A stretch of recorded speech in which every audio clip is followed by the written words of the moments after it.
2015-2016, au moment où il y avait eu une première formation de kiné préventeur, mais je n'avais pas participé à cette vague-là. Et en fait, il y a une deuxième vague de formateurs qui m'a permis du coup d'intégrer l'association. Et donc depuis de réaliser des interventions en école primaire.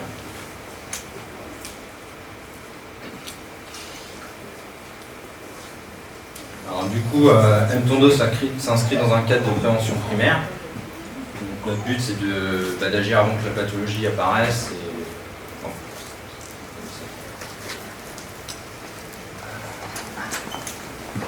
Notre but c'est vraiment d'empêcher d'agir en amont de l'apparition de la pathologie pour diminuer son incidence dans la population donnée.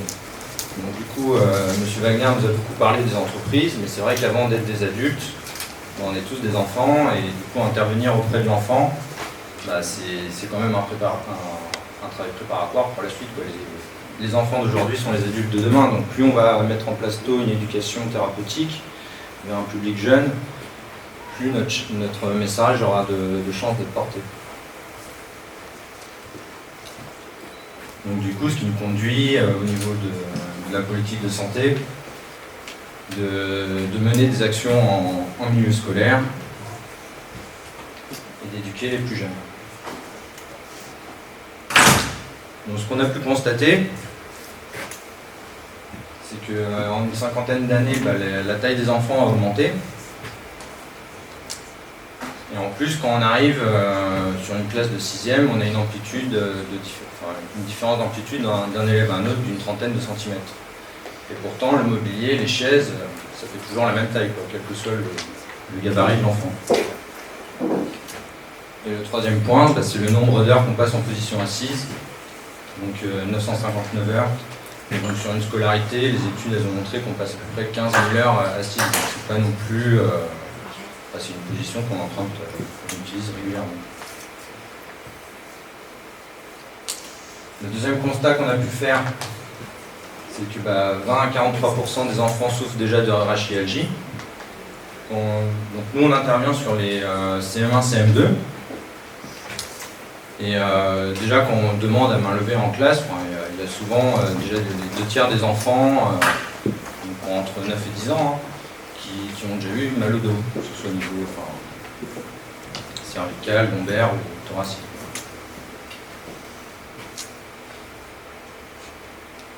On peut noter aussi qu'un IMC supérieur à 25 va favoriser l'apparition de troubles rachidien et qu'on a une augmentation avec nos habitudes de vie, notre environnement, notre sédentarité qui s'accroît, des troubles musculo-squelettiques.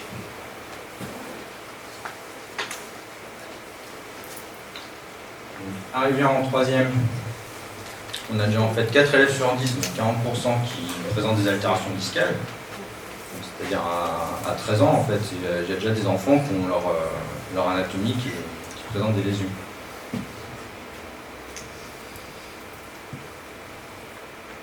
Et on sait de plus que le mal de dos, on dit que c'est le mal du siècle et que ça va toucher 80% de la population.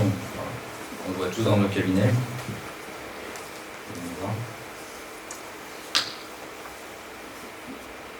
Donc là, c'est pour noter un paradoxe. Donc, les travailleurs salariés, eux, sont protégés par le droit du travail. Mais c'est vrai qu'à ce jour, il n'y a pas de droit qui protège les enfants, en fait.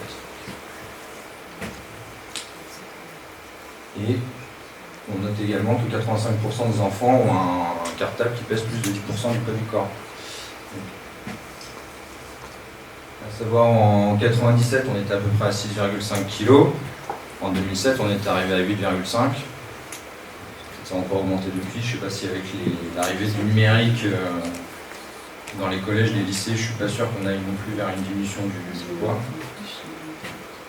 C'est peut-être pas du mal, et en plus.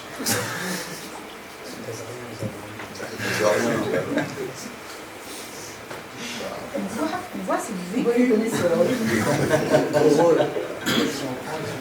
Ça, en plus. Et donc du coup, les différentes solutions au niveau du milieu scolaire, ça serait d'agir sur les fournitures, sur le programme scolaire, le mobilier, et du coup à nous aussi de communiquer avec les tutelles de santé pour soulever ce problème de santé publique qui est majeur en fait, et qui a du mal à avancer, puisque depuis 1995 on est au courant, entre guillemets, et dans les écoles on a toujours du mobilier angle droit, on va dire ça a du mal à avancer.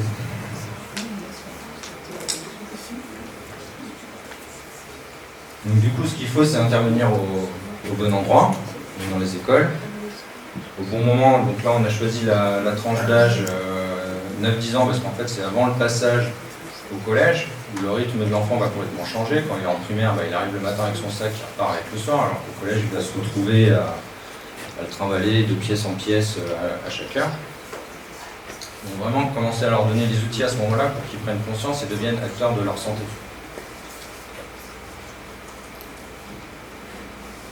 Et donc du coup leur donner les premières bases d'ergonomie et d'anatomie, tout en vulgarisant, mais afin qu'ils puissent comprendre l'importance de bouger, de ne pas rester assis, statique.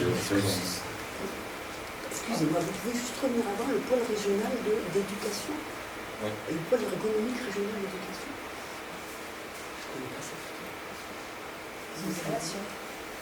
C'est des choses à faire, quoi, en fait. Ah, c'est à créer. Ah, pardon, d'accord.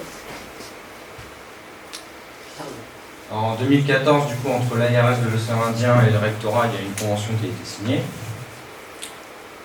Et du coup, en 2015, Mtondo et l'ARS ont signé une convention qui leur a permis de mener à bien les actions dans les établissements, en lien avec l'URPS, qui a aidé à la genèse de l'association.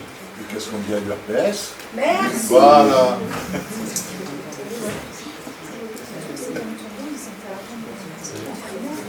Avec vous, c'est moi tout ça.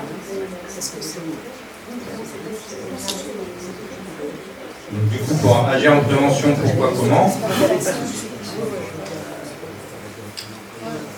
En fait, quand on arrive, nous, chez les enfants, dans les classes, ce qu'on peut constater, notamment en CM1, c'est qu'ils n'ont pas du tout de notion en fait, de leur corps, ça n'a pas été abordé, et ça reste quand même une énigme. Ils n'ont pas de conscience, et on le voit même chez les adultes, dans notre cabinet. Ils ont une très mauvaise perception de leur ressenti, à part dans certaines populations, comme les sportifs, où ils ont plus l'habitude d'être à l'écoute de leur corps. Mais globalement, les gens sont quand même, on peut dire, déconnectés de... Voilà. Donc du coup, nous, on va avoir deux objectifs. Donc d'une part, de former les élèves,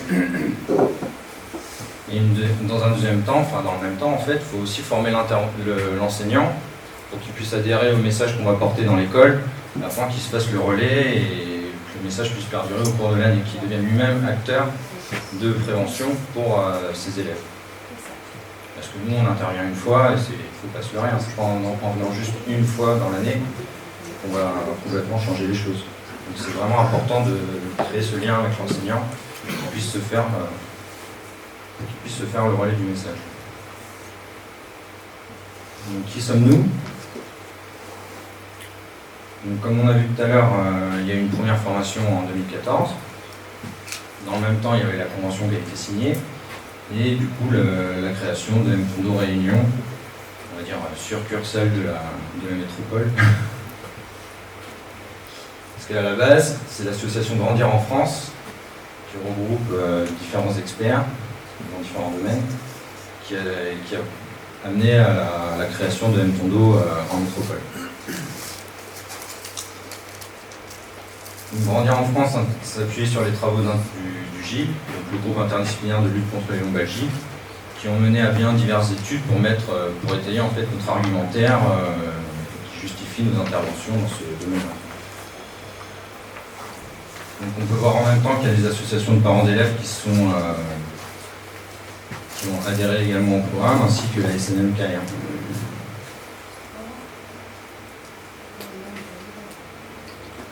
Donc du coup, à l'origine de Mtondo en métropole, il y avait cette pesée des sacs en 96 qui a été menée par la FCPE. Donc là, on avait noté le poids moyen était à 6,5 kg.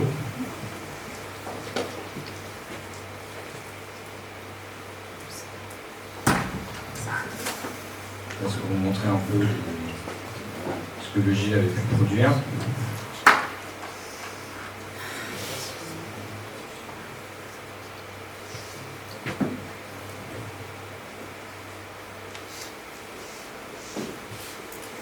Et donc là, on va venir un peu sur le mobilier. Donc le mobilier qui va forcément jouer par répercussion sur la posture que l'enfant va adopter pendant le temps qu'il va passer en classe. Donc, du coup, on passe environ 30% de notre temps à l'école, durant notre scolarité, et 15 000 heures en position assise. Donc, vous pouvez imaginer très bien les répercussions que ça peut avoir sur le rachis. Et à savoir que le mobilier angle droit, ça vient du chirurgien allemand Dr Staffel, qui en 1984 avait décidé que le mobilier le plus ergonomique, c'était angle droit pour la chaise, angle droit pour le bureau, sans plus de précision, et en fait depuis, on est resté un peu sur ça, alors qu'il y a d'autres études par la suite qui nous ont montré qu'en fait, en rajoutant des plans inclinés, ça permettait d'amener une rétroversion du bassin, du coup de respecter les courbures physiologiques du rachis, et avec un pupitre, donc ce qu'on avait auparavant dans les anciennes salles de classe, on permettait de soulager le rachis cervical.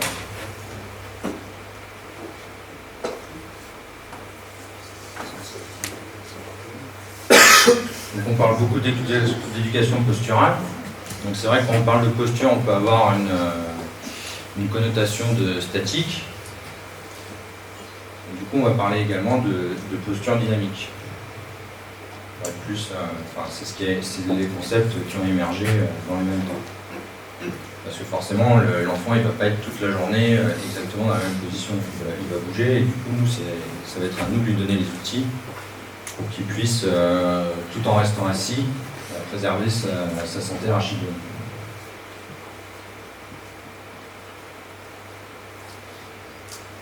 De plus, par la posture dynamique, les travaux tendent à montrer que ça améliore la concentration de l'élève et du coup favoriserait ses capacités cognitives, ses capacités d'assimilation et du coup d'apprentissage. Donc en fait, on aurait tout bénéfice à aller dans ce sens-là.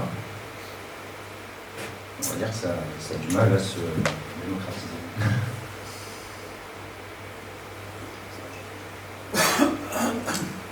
Quand on voit un enfant avachi, donc soit on se dit qu'il ne fait pas d'efforts musculaires,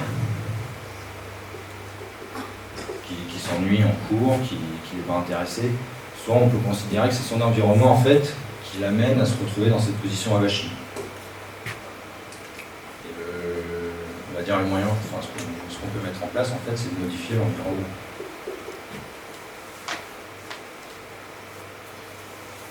Du coup, sur les causes de l'augmentation du mal du dos, il y a l'augmentation de la charge portée pendant la période scolaire, passer de 6,5 à 8,5, et le maintien de la position prolongée assise.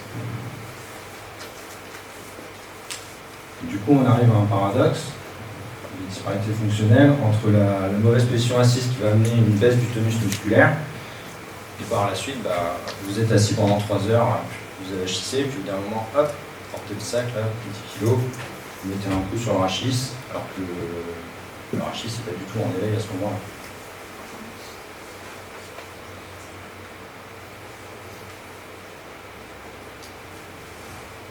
C'est toujours des infographies pour vous montrer après, le message qu'on va transmettre sur les enfants, ça va être notamment sur les hernies discales, l'apparition de ces pathologies vertébrales.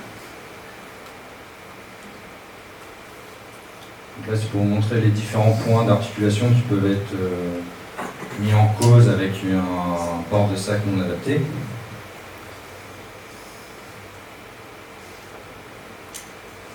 Et ça, c'est pour indiquer qu'en fait, quand les enfants commencent à avoir mal au niveau du dos, à partir d'un certain moment, en fait, c'est trop tard, la lésion est déjà installée. En 3e, c'est déjà 40% des enfants qui présentent des lésions au niveau du disque intervertébral. Donc nous, du coup, on va intervenir en classe pour transmettre des connaissances de base en anatomie, en ergonomie, et leur donner des exercices pratiques à réaliser durant la journée scolaire, chez eux. Donc ils intègrent vraiment ça dans leur pratique quotidienne. Donc l'intervention, elle se déroule sur 1 heure. En général, on commence par la partie théorique, pour leur expliquer un peu le dos, qu'ils prennent conscience des 3 courbures. On arrête parce qu'on parle souvent de dos droit le langage courant, donc leur expliquer qu'en fait le dos n'est pas réellement droit. Et leur donner les premières notions d'ergonomie en fait sur le maintien. Après on a une deuxième partie un peu plus pratique. En fait on a un petit logiciel qui permet de changer la position d'un élève en fonction du mobilier, donc pour qu'il voie directement en fait, les implications sur un schiste. Et après une troisième partie qui se veut encore plus pratique avec la mise en place des exercices et la réalisation. Voilà, merci à vous.